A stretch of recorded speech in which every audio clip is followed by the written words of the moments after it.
If you're listening to this recording, it means I'm dead already. Oh, wait a second. Oh, that's a different recording.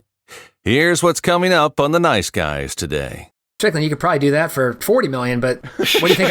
What do you think I am, a whore? Well, we've already established that. Now we're just negotiating. Oh God, Sean's gonna work every old joke into this. I have the FunkNfans bingo board. I'm trying to get a bingo here, and I'm just hitting all the greatest hits. That's fucking hilarious. We need to come up with that, like a drinking game. This could be like the Nice Guys drinking game. Yeah, these go to 11. Need an education on how to grow your business? The Nice Guys are here to help. Learn about great customer service, networking, and how just being nice can help you prosper.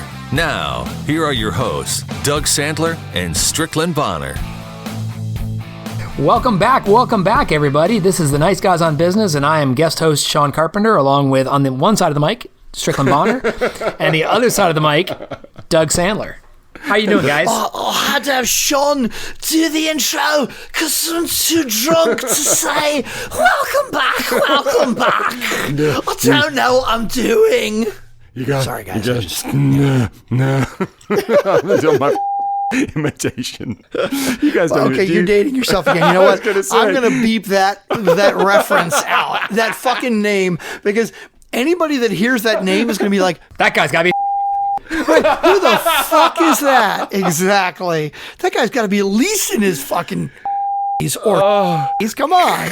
Come on. All that shit's going to get beeped out. So what you're telling me is if I reference either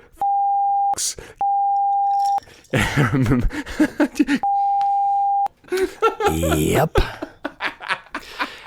Exactly. It's all getting fucking beeped. The whole first 5 minutes of this episode, I hope everybody's got it turned down because all they're going to hear is...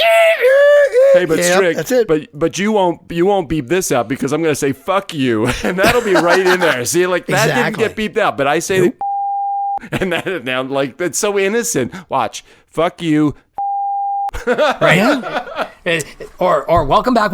That was the girl from Ipanema, which means we were having some technical difficulties. Exactly. Oh God, yeah, that's Strickland Bonner. He's on the one side of the microphone. That's Sean Carp. These go to 11. We've already established that. No, we've already established. Yeah, where's the prostitute joke?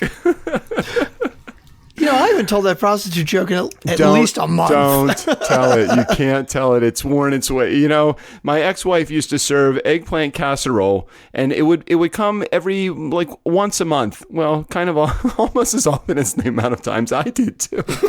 Oh, damn. That was bad. Hold on. Yeah, exactly. The eggplant casserole, I cannot look at another piece of eggplant ever. I go to a restaurant, they say eggplant casserole, and I'm like, I throw up a little in my mouth. It's like Cuervo or something like that. Just that. Yeah. That's funny. Oh my gosh. So Sean Carpenter, welcome back for a second guest hosting on the guesting on the show. Sean, you still have your podcast, don't you? I do, yeah. I do a podcast with a buddy of mine named Bill Risser, who's a title rep down in Tampa, Florida, St. Petersburg, Florida. We call it the Stare Down, and it stands for Sports Talk and Real Estate. And really, it's just a couple guys. One of my fraternity brothers, Todd, has joined us each week for the last probably 40 episodes, and it honestly is three guys who hang out on Sunday night, and we talk about the week that was in sports and the week that's coming, and we drink some beers, and it's been a fun thing. We're up to episode 58 coming up this week, and it's just a lot of fun. Yeah, it's good for you. And what do you?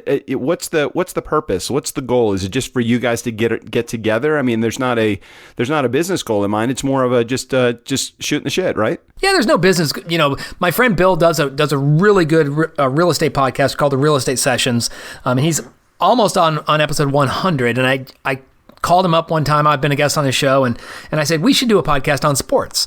And he's like, I'll do it if you do it. And so I just came up with the name Stare Down, you know, the I'll do it if you do it. No, I'll do it if you do it. No, I'll do it if you do it. You try it. You do it.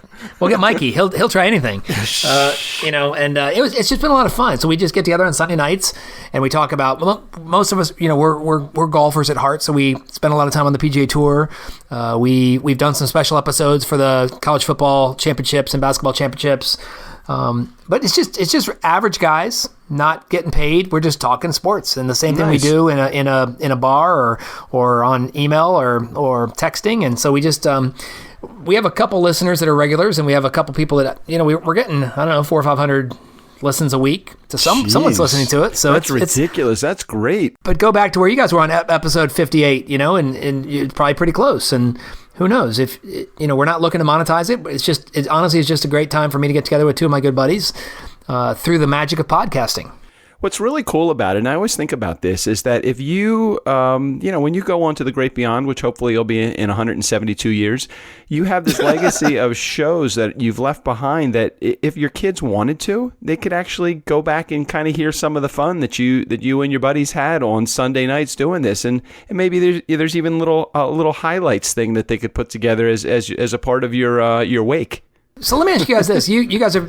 This is episode what, Strick? This is episode... Oh my God, 380 something. Yeah, 380. 380, 385 or something. So as the people, you heard it live the first time when you recorded it, but do you ever listen back to the show, like when you're driving to work? Or because I find myself on Monday nights or Monday mornings listening to the Stare Down, just to kind of listen to some of the takes we had and listen to, maybe, you're trying to get better. You're trying to not interrupt your co-hosts, and you're trying to maybe lead with a good question. But I find myself surprisingly listening to the whole episode, and then on Overcast, I favorite it and I share it out on social. Like I do with your podcast on a regular basis. And I know it makes me feel good when I see it being shared. And I assume it's the same for you guys. When you get it shared at DJ Doug or at NiceGuys on Biz, it's just kind of a nice little push that maybe one more person sees it, or someone that follows you anyways sees it. Well, and I think that if there's a little advantage that we might have that you might not have, and not because it's a better show at all. I think your show is probably amazing. I have not listened to it, but I do want to listen to it now that we're talking. But we have guests that come on the show, and the guests are the promoters of the show for us. We probably don't pick up a lot because I'm on social media promoting it. I think we pick up more as a result of having guests on our show. So, and I listen to every single episode. Sean, we do 5 a week, and the next morning I'm listening because I want to hear it, because Strickland does such a good job with the editing. I want to hear what the magic that he's made out of the shit that I've given him.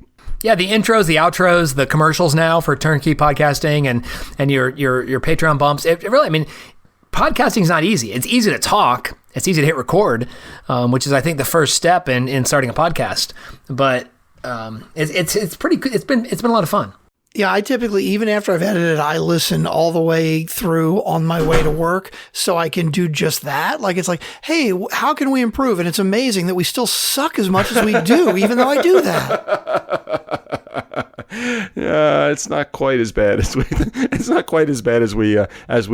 make it out to be. It's probably funny for you, Strick, as you listen to some of these, when you listen to other podcasts, whether it's, Guys We Fucked or John Lee Dumas or whatever, you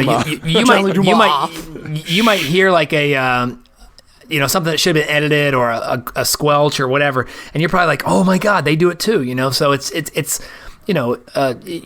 I listen to a lot of podcasts, but it's a great way to feed my brain. But there are some that are really good quality, and there are some that the content is good enough that you forgive some of the quality issues or the added commercials or the, but once you get the pace of the nice guys, or Art of Charm or whatever, you kind of know how far to fast forward. Tim Ferriss guaranteed fast forward the first 5 minutes and 30 seconds, and then you're into the show. Right. No, and it drives me nuts when I'll hear a podcast and it's like, it's so quiet, right? I'm like, it's so easy to just crank the gain up and make the volume. You're right. Stupid little production shit drives me nuts when people don't do it on podcasts. So, Strick, we have a ton of leftover topics from Tuesday's episode. We do. Let's spin that wheel and let's get some topics going here. Yeah, let's get the topics going. Okay. I hope it's a good one. Relationship talk. This is one of my favorites. Okay. So, do you regularly have talks with people that you have relationships with about your relationship with them? Not typically. Sean, how about you? That sounds like some exposition with the people you're talking to. No. What do you mean? What do you mean? Like, are we still friends, or like, where's this relationship going? What are you talking about? See, with some relationships that you have, it's just an easy relationship, and you just have the relationship. There's not a lot of exposition. Yeah, you're probably right, Sean. There's probably not a lot of tech talk about the relationship itself. And then there's some relationships where you find that you are rationalizing about the relationship to the person you're having the relationship with. So you could have a friend and you're explaining why you're such good friends with this friend to the friend.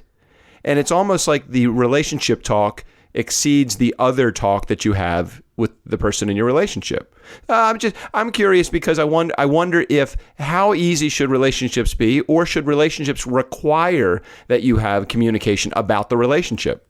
This is like kind of a very specific topic. Like we may be referring to a specific friend in relationship. I'm really not. The reason I came up with the topic is because as a part of my it's a part of one of my workshops that I do, and I didn't want to make this about what I talk about when I'm at a session, but I'll tell you the reason why. There's a video that's a part of the program. It's called it's not about the nail. And I don't know if you've ever seen the video, but we should definitely put a link. Strick, if you could make a note. Oh my God, I know exactly the one you're talking about. That is the best video. It's the greatest video. So this guy in the video is talking to a woman, and the woman's got what appears to be, and what actually is a nail stuck right into her forehead. And you don't realize it until about 10 or 15 seconds into it. And they're talking about that she's always expressing herself, and all he wants to do is fix the problem. And he goes, and she's talking about she's got this massive headache. And he says, hey, if you just took the nail out of your head, you'd be fine. And she goes,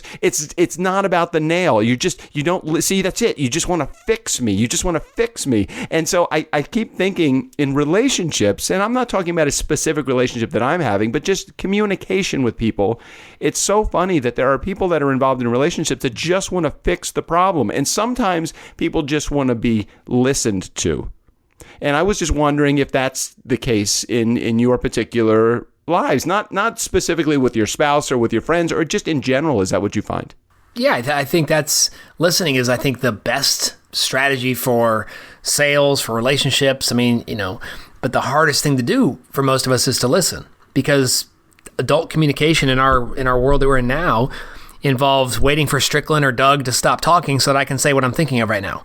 Yeah, and right? It's almost like you are okay. Could you just get done so I could say what I'm going to say? I mean, and you don't even take into regard what they have just said.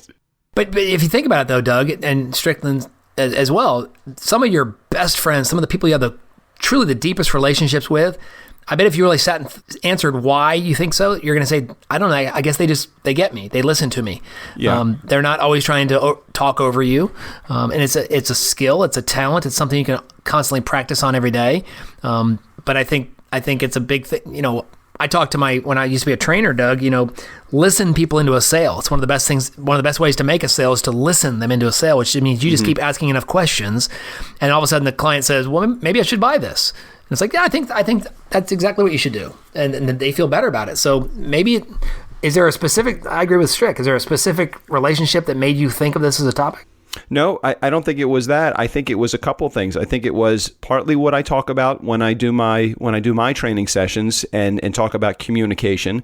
It was also that I had a guest on the show that is a coach, and he said part of being a coach is not giving information away. It's almost asking more questions and opening up more opportunity for the person that you're coaching to talk rather than you giving them answers to the things that are going on in their life.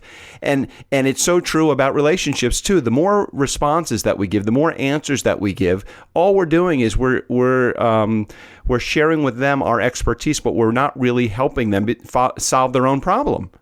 And so part of relationships is letting people solve their own problems and being there to help them. And again, I think part of it is just curiosity in how you guys handle relationships, because I think part of it, the relationship, is communication too. Well, I think part of that video too is about the way men and women think differently and approach problems differently, right? There are, women sometimes, okay, first of all, men are hardwired to fix the problem. And I know I am very much this way, right? Like if my wife or my kids are bitching about something, the first thing I think is, okay, what can I do to fix this? But you know what? With women, sometimes they just want to talk. They just need to get it out of their system, and they're not looking for it to get fixed. So the problem is, what they're saying is, hey, I need to vent. But as guys, what we're hearing is, oh, there's a problem. Let me fix it. There's a problem. I need to fix it. Right. Exactly. Yeah. Okay. Yeah. All right. Well, curious. Doug, there's a lot of times there's more that people can or will say if we let them, right? And I like to use, you've probably heard this in your technique. I know your dad was a master sales trainer. I call them extenders, and Larry King, really, if you look at Larry King, he's one of the best interviewers of all time. And he uses the technique. Extenders are, when someone's talking, you say, tell me more. Yeah, tell me more. How would that apply to you now? And then people all of a sudden say, well, I'm glad you asked. And so there was way more they wanted to say, but sometimes they feel like they're talking too much, so they stop. And if we just give them a little push over the edge, the issue comes up, maybe the problem that they want solved, instead of us trying to solve it for them, let them say this is a problem. Let them, raise their virtual hand and do that. And I'm oftentimes finding that it's not the first thing that they say that they actually wanted to say. It's usually the second or the third thing that they say, which is really the problem. Well, and the other great one in sales, the great technique is the silence. If you're trying to sell somebody something, and again, a little bit of a different pivot, when it comes to sales, right? But you're trying to sell somebody something, and they say, oh man, I love the product, but man, the price it's kind of high, Do you think you could reduce it a little bit? If you say nothing at all, you just do silence, then they're immediately going to be like, okay, I'm sorry. Maybe it is an okay price. You don't even have to do anything or say anything, but you do have to be silent and wait for it. And that has a huge impact sometimes. Yeah. And sometimes if you can animate the silence with what we call the flinch, like you just sucked on a lemon and you just kind of like, you're silent, but you kind of make your face go like, I don't know if I can lower the price, Yeah. It's great. As opposed to Ryan Stewman, who will be on the show in the upcoming weeks, and you'll hear it completely get off the rails with this guy. I call him a used car salesman. This dude really got to you. I mean, you brought him up every episode since you've interviewed him. I'm building it up. I'm building up the episode. I'm looking forward to I hope it comes across the same way that I feel like it went down, or am I building it up differently? Well, I am curious to see if the regular Funkin' fans listen to it and go like, I don't know. Yeah, maybe the guy was kind of a little tool, but that he had a lot of good stuff to say. Or people might chime in and say, "Doug, you're totally right. Didn't like the episode at all." Right? So no, I don't. I think that they're going to like the episode because I think it was a good episode with a lot of good conversation, and we did go back and forth, and I did call the guy out, and I did say some things that probably I should have apologized for at the time, but I kind of blew it off in normal, Doug Sandler style, and just kind of laughing it off and moving it on to the next thing, or probably said something bad about myself in addition to being an equal opportunity offender, offended myself as well. All right, Strick, I think it's time to spin the wheel again. You think? Okay. Unless you want to talk about relationships more.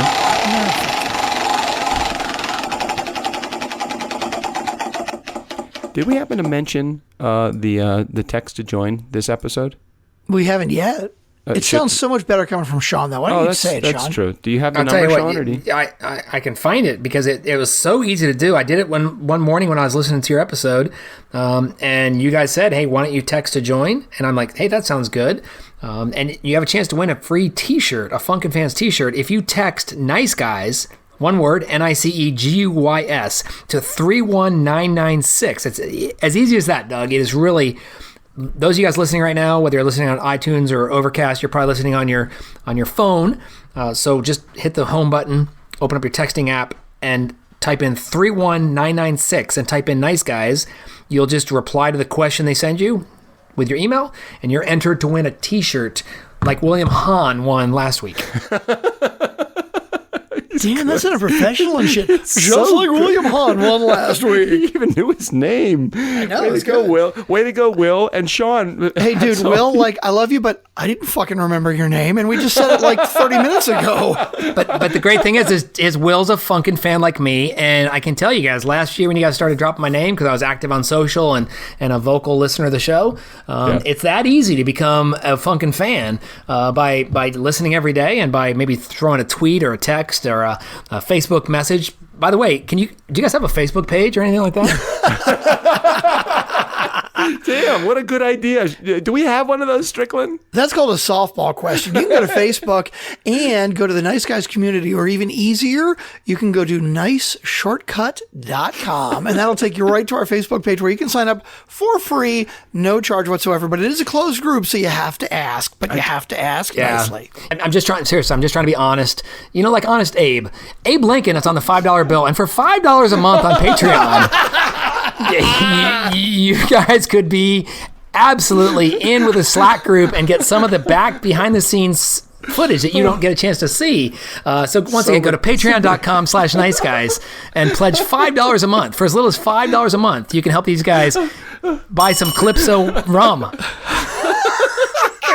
Sean, go back to Tuesday, everybody. Sean was taking notes, apparently. Once a month, if you were to donate $5 a month, I only need $2 more to get a month's worth of rum. Sean, hey, let me tell you something, Strick. If somebody contributes the $5, I'll kick in the $2 for you.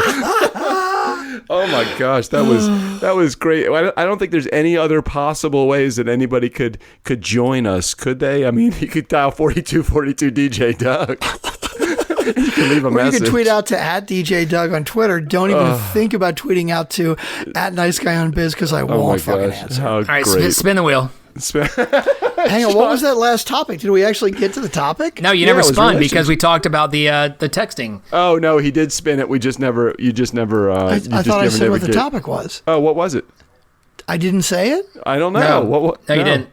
Oh, okay. It was how and why would anyone spend $100,000 on a car or $110 million on a painting?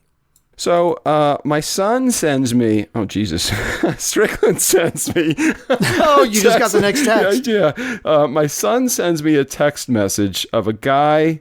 Let me see if I can find it. Here it is. Sends me he didn't name the guy, but he says that dude bought the painting for $110.5 million. Mm-hmm. So he sends me a picture of a guy that just looks like a normal guy. He's got his jeans and T-shirt and kind of a funky looking jacket on, and he shows me a painting that I think it's an African artist. He said a graffiti guy. Yeah, graffiti artist. Oh, do you know this guy? Have you seen this? Only because I heard the same thing about the $110 auction. 110. Okay, Jean-Michel Basquiat. Yeah, so I believe, if I remember correctly, you figure if $110 million, you title the fucking painting. Okay? Well, the painting was made in 1985, and apparently this is the highest price ever paid for a painting from an American artist, I think. So a couple things come to mind when this happens. Question number one that comes to mind is, how much does one have to have in order to be able to spend $110.5 million? I can't even spend the $0.5 million on a painting. My hand would be shaking as I'm writing the 0.5. Even the 0.05, even the 0.005. $5,000 for a painting would cause my hand to shake. This guy spent $110.5 million on a painting. Sean, how much do you have to have in the bank to spend $110.5 million on a painting? What are your ratios? More than that. I'm looking at the painting, and it honestly is something that a kid could draw in third grade. I'm thinking the same thing. I'm thinking the same thing. It is, and once again, beauty's in the eye of the beholder. But wow, I guess at that point in time, you either are trying to impress a chick at the auction, or just have more money than you need to spend, and you're going to spend it. If you're spending that kind of money to impress a chick, man, that's a lot of money to get laid right there. Right. Just think about all of what you could get for that kind of money. I mean, gosh, Strickland, you could probably do that for $40 million, but what do you think what do you think I am, a whore? Well, we've already established that. Now we're just negotiating.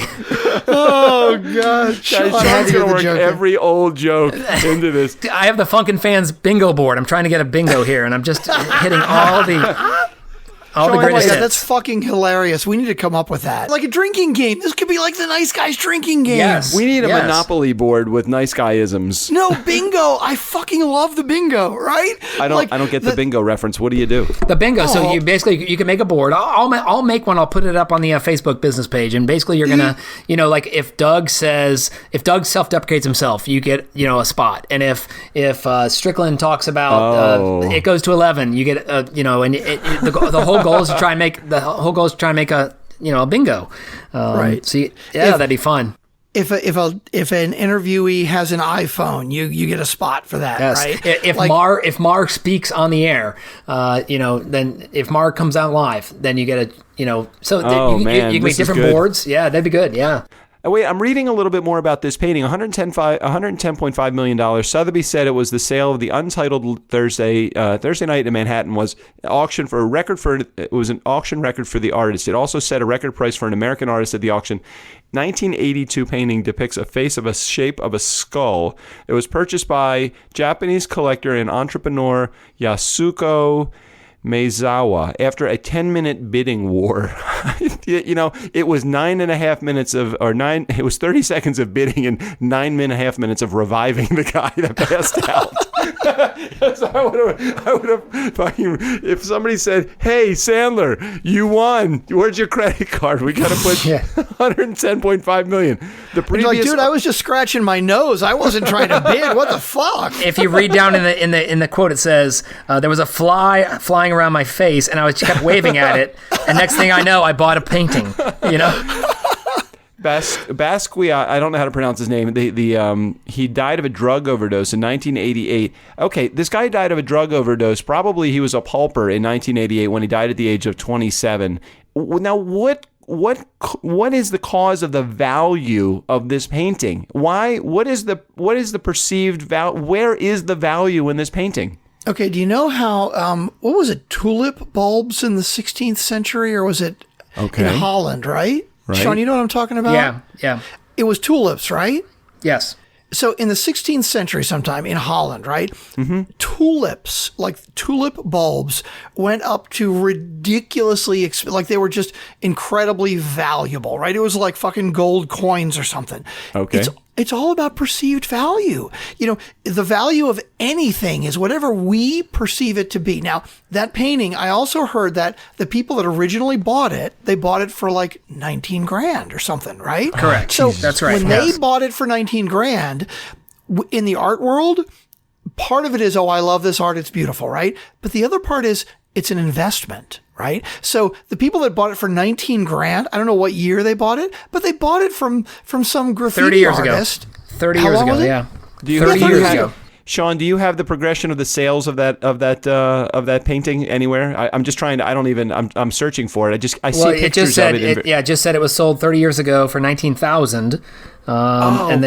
Kidding me. Yeah. Right. So Doug, think about you and I, right? Would you ever pay $19,000 for a piece of art, right? No. I'm looking at the art. The guy, even on his the top of the painting, it's got like a tic-tac-toe board or something. I like the art. I kind of like it. I think it's kind of cool. I mean, not that I'd pay $110 million fucking dollars for it, but I wouldn't pay $19,000. Let's be very clear. You don't have $110 million. Yeah. Hey, Doug, can I just read this part of the story to you? Yeah. Because we're talking about like $110 million. Yeah, okay. Mazawa is a big fan of Basquiat. He bought another Basquiat painting for more than $57 million last year. Oh my God. So this guy has dropped $167 million on two paintings from a dead dude.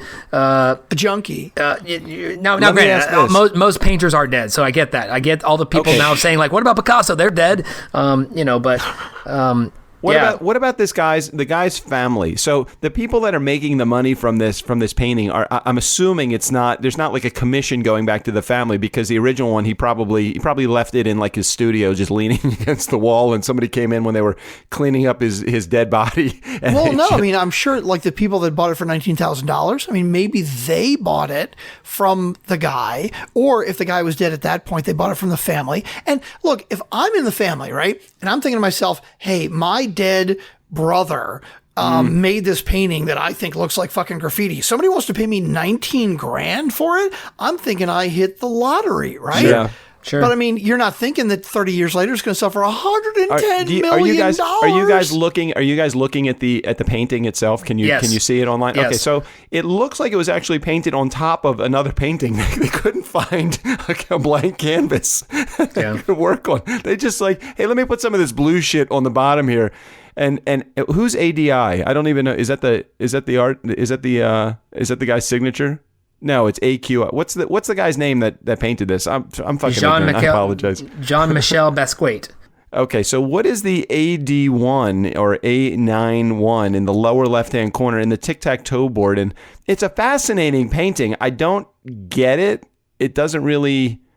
I'm not seeing the whole picture. Yeah, but it's funny how the guy who bought it says, "I hope it brings as much joy to others as it does to me, and that this masterpiece by the 21-year-old Basquiat inspires our future generations."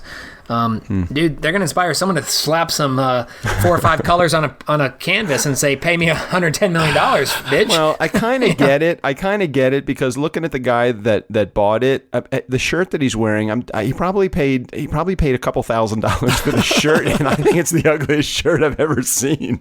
I'm sorry. I don't see. Okay, so I look at that and I'm thinking, okay, well, let's bring it a little bit more to reality here, because nobody in our socioeconomic circle is paying $110 million for a painting. But then, are you sure?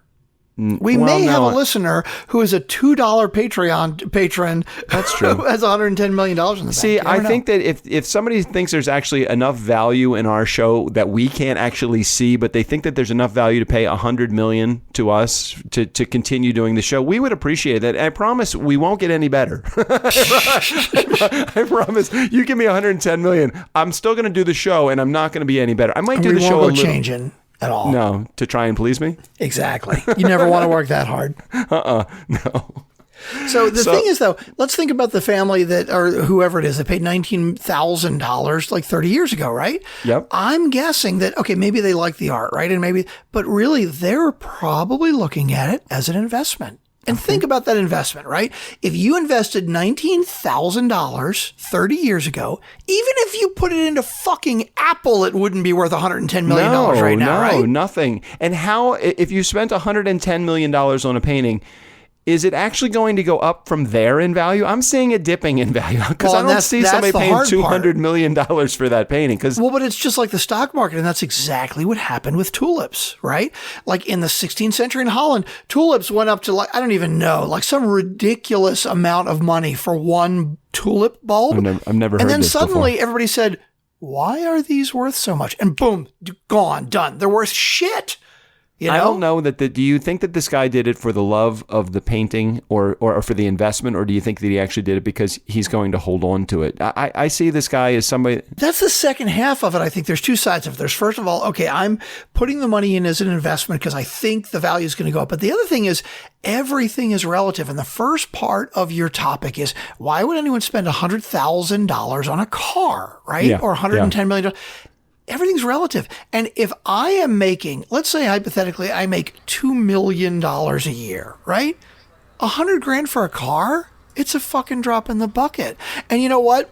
I have a lot of money, and money doesn't mean that much to me because I make $2 million a year. So I want to have a car that is either really fast or really cool or really nice. And so you know what? I don't care about spending $100,000 on it because $100,000 to me is nothing. It's all relative. If you spend $110 million and a half on a painting, how much money do you have to have in the bank in order to spend that much just on a fucking painting? That's right. That was my original question. And he remember, he already had $57,000 in another painting. $57 million. Or $57 million. Yeah, sorry. So he has spent. I mean, hold on, I got to get a calculator for a second. He basically that was a $58,000 return on investment for that family.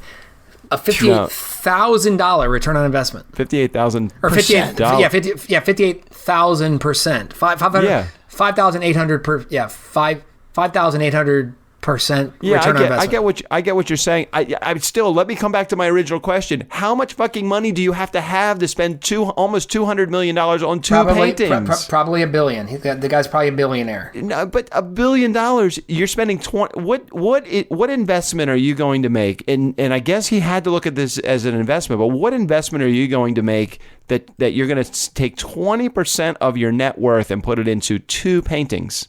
That's not called diversification. That's stupidity, in my opinion. Yeah. But maybe that's why I'm broke. Well, but again, maybe like if you make $2 million a year, right? Then $100,000 car means nothing. Well, maybe he makes $100 million a year, and so $110 million for one painting means nothing to him. I don't know. Did I understand this right? Is that guy? Is he a 27-year-old entrepreneur? Is that how old he is? How old's the guy that bought that painting? Oh, I don't know if I saw that. Ah, jeez.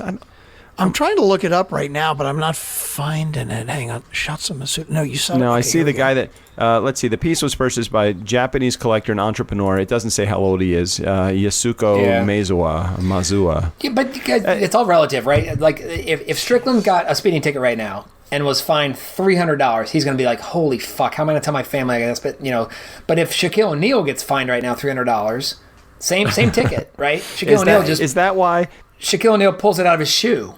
Is that why they fine the football players like $30,000 a game or $40,000? But even then, Doug, it's so if a Major League Baseball player gets in a fight this week, they're going to get suspended for a couple of games and they'll get fined $20,000. Which, if you look at a top player, if Mike Trout gets fined $20,000, that is such a small percentage of his paycheck.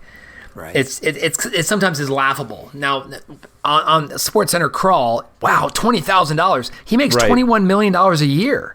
Right. So to fine him $20,000 would be like honestly to say, hey Doug, you're late for work today. You got to put $7 in the party jar. Right, exactly. So this guy, according to Wikipedia, this guy, first of all, he's 39 years old.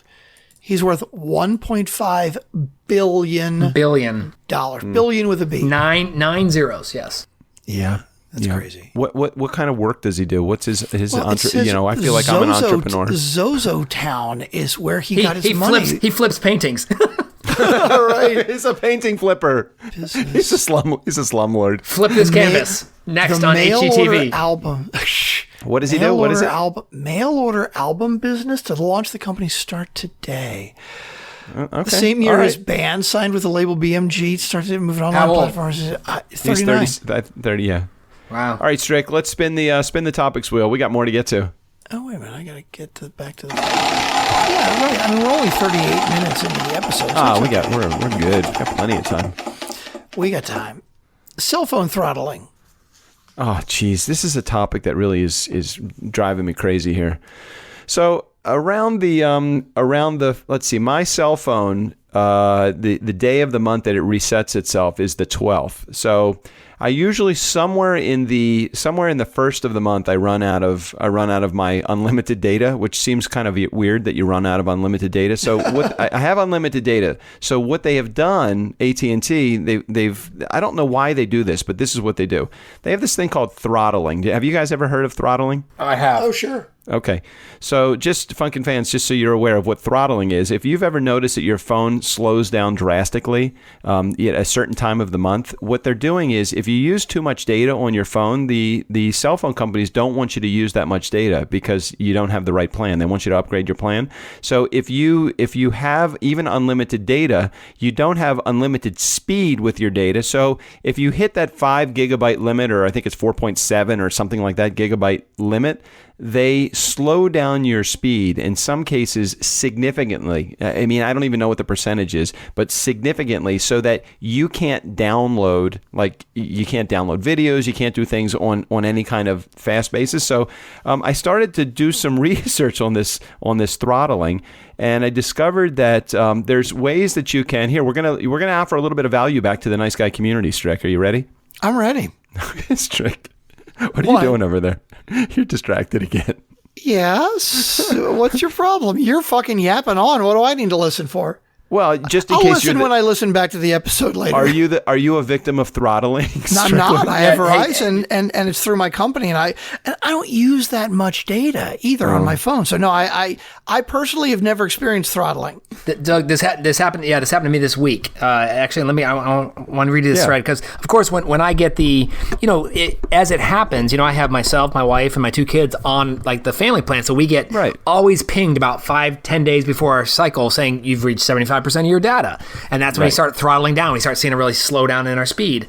So every once in a while, it says you hit your number, we'll charge you $15 more, and we're going to keep you alive for the week, right? It's almost like a video game. So so my cycle starts over on 5/14, right? On the 14th of the month. Yeah, okay. That's my cycle. So on the 15th of the month this year, the 15th, I get a message, a blast from AT&T that says, you've used all the available shared data in your plan this billing period. 1 gigabyte of shared data for $15 has been added to your plan for use through 5/14. Now, this is on May 15th. I get this message. What? Right? Okay, So I reply back and I say, if today starts my new cycle, why are you billing me for an additional usage? Please credit my $15 back. I did that on Twitter. So they reply back and say, hey, we'd love to further investigate the data overage charge you received. DM us your account number. Can you send us a DM with your wireless phone number? Now, I'm on the golf course when I get this, so I'm like, look, here's my phone number. I have no idea what my account number is. Look it up using my phone number, you a-holes. Right. So then I get this message back. Thanks for that information, Cammie. Please bear with us while we try to solve your issue. Wait, who's Cammie? And I reply back and I say, not even isn't your wife Rhonda? Yeah, and I reply back and I say, who's Cammie? And then I get so that was from. So listen, the first message comes from Sarah Y. The second message to Cammie comes from Cordarian H. Then I get this. Good afternoon, Sean. Thank you for providing all the information. We really appreciate your patience from N Smart. And then like 20 seconds later, please take a moment to complete our online survey. And I'm like, God damn you. So finally a guy calls me, right? He actually calls me on the phone. I'm like, hey, look, dude, I'm on a golf outing.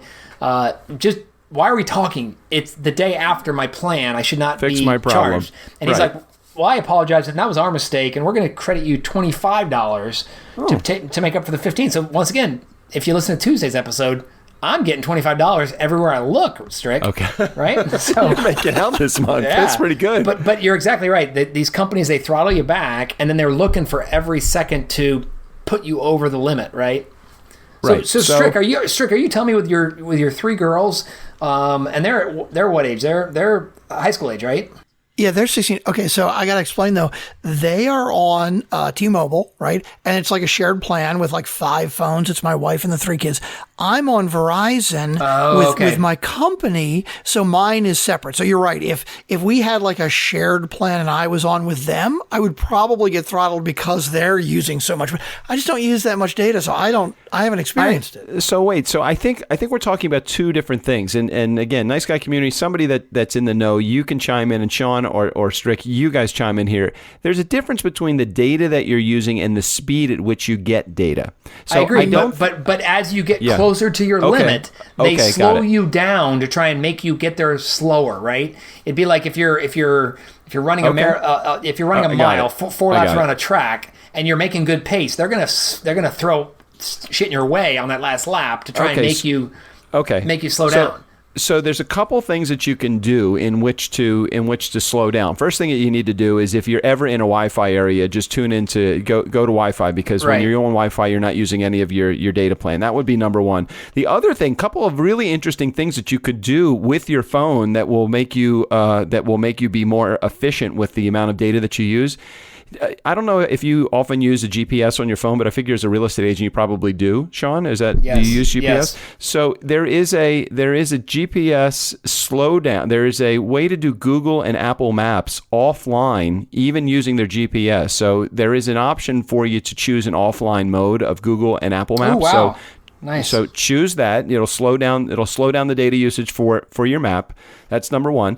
The other thing that you can do is go basic with your inbox. So if you're on like Google Mail or any of the other servers, you can actually go to the settings area and choose a basic service when you're using your mobile app, rather than you're getting full rich videos. You're getting a lot of full downloads. You can just get limited basic information using your mail app. So go basic with your inbox. Also, there's this other program called Opera Mini for OS, if you're on an iPhone, which we know 80% or some odd of our listeners are on iPhones. It's a more efficient browser for data usage. It's called Opera Mini, and it's for OS. One other thing, Google Chrome offers also a data saver feature for mobile. So those 4 things, tips brought to you by the Nice Guys right here. Yeah, I'll tell you what, just looking at my iPhone, when you go to settings, there's a cellular like option, and when you click on it, you can really see like all your shit that's using cellular data. And I'm just flipping through it as we're talking, guys. I have so many things that are using cellular data that really don't need cellular data. Right. And so I'm toggling through and turning them all off. I mean, flashlight is on. Like, why would my flashlight need cellular data? Right? I don't know why. Does it say it actually? The flashlight actually uses cell data? Maybe it does for location. Well, I guess it just has every app in there, but it does show like certain things. Like Google uses 1.4 gigs of cellular data when I use it. Google Maps uses a lot. Yeah, interesting. Yeah. Okay. Hey, Strick, let's do one more topic and then head out of here. You want to? Yeah, okay. I'm sorry, for the last 5 minutes, all I've heard is Sean. Shut up and drink your Calypso. Exactly. Sean, finally we're offering some level of value. I know we're 40 minutes into the episode. We're using some level of value for the Nice Guy community. This will be our final topic of our episode. Twitter mentions of the week. Oh, nice. Okay, I appreciate you bringing this up. Why I started thinking about this is because Corinne from Guys We Fucked. So we exchanged a couple of messages, and I would like to read these messages because let me just tell you that Corinne and Christina from Guys We Fucked. Okay, ladies, fuck you. Okay. I mean, what's so pissy to me is they're acting like I'm a crybaby bitch. And let me tell you something. When somebody, Jesus, hi baby, my wife just walked into my office and scared the shit out of me. As you're saying, you're a crybaby bitch, yeah, and she basically said, "Yeah, what's the problem?" Wait, hold on, say that again, hon. You're not a crybaby bitch. Right. I am not a crybaby bitch. She's 100% right. But the way that I was made to feel was like I'm a crybaby bitch. So here's what's happened. Christina and Corinne have said for the last 2 months, or okay, let me give them credit. For the last month, they have said, yes, we're coming on the show. Sorry, we've been busy. We'll fill out the application to get on the show. And it's not even that long an application. It literally just gives me information, like gives me their headshot. It gives me their Twitter handles so that when they actually come on, I can promote the episode properly. It's not asking any questions that would take more than literally 3 minutes for them to fill out the fucking application. So they've been saying, hey, sorry, we're busy. We'll get to it when we get to it. We're too busy smoking cigarettes and fucking guys, okay? So whatever. Oh, no, I'm sorry. We're too busy smoking cigarettes, fucking guys, and masturbating is actually what they're doing. All right, so they finally respond like, hey, listen, we're getting around to it. Really sorry. So I finally said to them, hey, I know that you guys are going to fill out the application, but can you just basically tell me when you're going to fill out the application? Didn't hear back from them for several days. So Mar sends them a message for me because now I'm having Mar do my dirty work. She goes, are you guys really blowing off the Nice Guys podcast interviews? Please schedule. So Christina writes, it's on my list. We have a bunch of people we need to get back to and way too many deadlines to meet, but I promise I'll send that email. Okay, so then I didn't hear back for a couple of days. So then I sent them a message. You ladies are like the dream date that never shows up. And then I wrote, okay, so fine. And then Corinne writes back, you're like the nerdy guy who asked me out once, and it's cute. And then a month later, I'm filing a restraining order. Oh, okay? Shit! Did she say that? So then I respond to her tonight. I'm like, don't flatter me. Nerd would be a fucking upgrade. However, you are like that girl that would rather stand me up than tell me to fuck off. Oh, okay? So, wow. Right. So I'm in like this pissing match with these chicks. I'm like, if you don't want to come on the show, just tell me you don't want to come on the show and tell me to fuck off or tell me to pound sand or get the fuck out. But don't tell me you're going to fill out the application or schedule it and then fucking not do it, because that's where I start to get pissy. That's it. Hey, Doug, I'm gonna say one word. Yeah, what? One name. What is it? It's going to get beeped out on the final episode too. What is it? Are you ready? I'm afraid. What? Yes. Do I need to say anything more? No, you don't need to say. You Thank don't need anything. You know what? If we even comment on it, we're not going to do that, right? You know why we're not going to comment on it. No, I know. Exactly. Okay, so I'm not one step away from telling him to fuck off, which I wrote to myself. I did tell him to fuck off. So, if they don't want to come on the show, that's fine. Don't come on the show. But if you want to come on the show and you're going to actually do it, just do it. So that was my negative one. Now, here are all the positive Twitter messages I got this week. So from Tim Johnson. Tim is a fan on Twitter. I totally see appetizers now as indulgence from my childhood. Never realized that until a recent podcast episode on the Nice Guys. Here on that. I agree with Tim 100%. I listened to that episode, and you're right. My family eating out used to be going to McDonald's. Okay.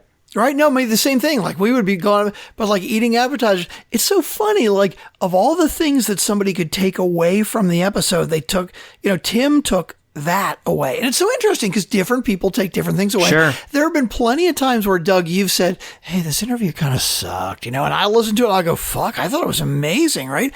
Everybody takes different things away. I love that. Mar writes, oh my God, almost fell down when Noah Kagan said my name, which I thought was pretty funny. I don't remember Noah saying her name. I'm sure she did. I'm sure he did for sure.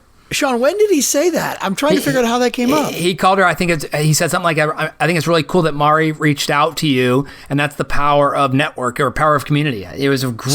So wait a minute. He mentioned Mar's name unsolicited, like he knew that Mar reached out?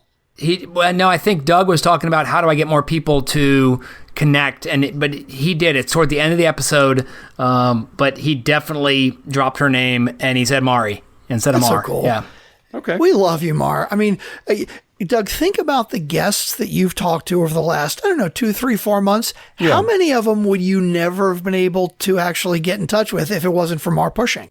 I would say probably a good handful she's introduced me to, and she goes for some high ranking, right. like Noah. I mean, that's a pretty successful guy. No, I mean, really successful. The chances are, I don't think they would be slim. I think they might be slightly better than slim of him responding, but probably not much better than slightly slim. So she did a really good job. And what's great about what Mar does is she actually follows up with the potential guests on the show. Right. So she helps me. Okay, so that was from Mar. From Dan Walshmid, who I know is a fan of the show. By the way, Doug, I know the name of my podcast, and actually the word fuckery I want to fit in there somewhere as well. So like into the title of the show. I like that. Yeah, so that's pretty He's good. going to have to pay us a commission every time he publishes an episode. That's true. Like some royalty or something like that. Well, exactly. Who did we steal? Who gave us that word? Who gave us that word? Deb Gabor, I think. Or was it Nicole Holland? Or was it Deb? You may be right. No, Maybe I think it was Deb Gabor gave us the word. All right, so he can pay the royalty directly to Deb then, I guess. Yeah, that's fine. So then Chris Hines, who is actually the guy that runs he's the GPN founder, the Greatness Podcast Network, who we are now affiliated with. Another entertaining and educational episode, Chris Hines. So did he fix his logo? Yeah, he actually sent me just a line logo, which is a lot better than the Christmas star or the Jewish star that previously sent me. So okay, good. That was our Twitter update of the week. I enjoy getting all the tweets and really do appreciate when people actually connect with us on Twitter. So thank you everybody for doing that. There were many more, but most of them had bad words in them, and I'm a little bit shy. I can't say those bad words. And like Sean said, I'm not going to focus on the negative ones. I'm only going to focus on the positive ones. Go to my happy place. Go to my happy place. Go to my happy place.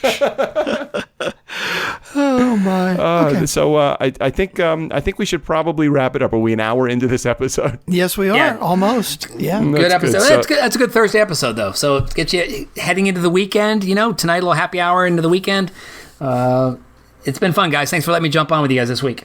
Yeah, I guess the pre-stuff that we recorded at the Four Corners Pub is going to have to be bonus material or something because, if we tack it onto either the Tuesday or today's episode, they'll be well over an hour.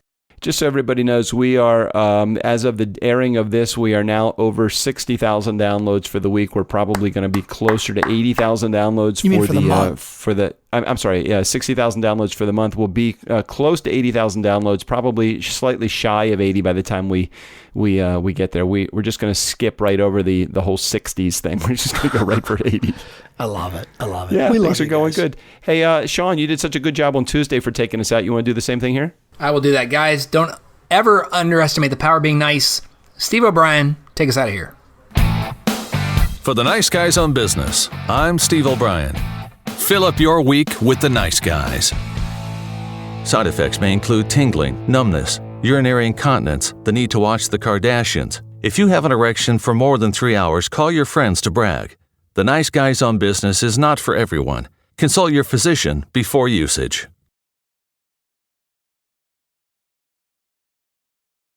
Rock on. So, Doug, let me ask you, on our friendship, how should I understand our relationship more? Are we friends or... You know, it's really funny, Sean. We were actually talking about you last night. I don't think this got into the recording, but we were talking about like early on in the show, like you were the first like fan that we met, right? And Yeah. Doug, I was mentioning that I came up to Columbus when I had a speech, and I met with you, and I was a little bit like almost a little afraid because I had you were the first person that reached out to us on the show, and I'm like, geez, should I really do this? I'm like, I had to tell somebody where I was going, and like when I'm like got there, I'm like, he's just a normal dude. He's like me, Right? What? No offense to you, Sean. Now that I know that you're just a normal dude, it makes sense. But back then, it's like you have no idea. You know, people. You just have no idea what you're getting into. Yeah, no, I totally get that. I mean, look at your fucking text messages. You know, if I die, you guys are going to feel like crap.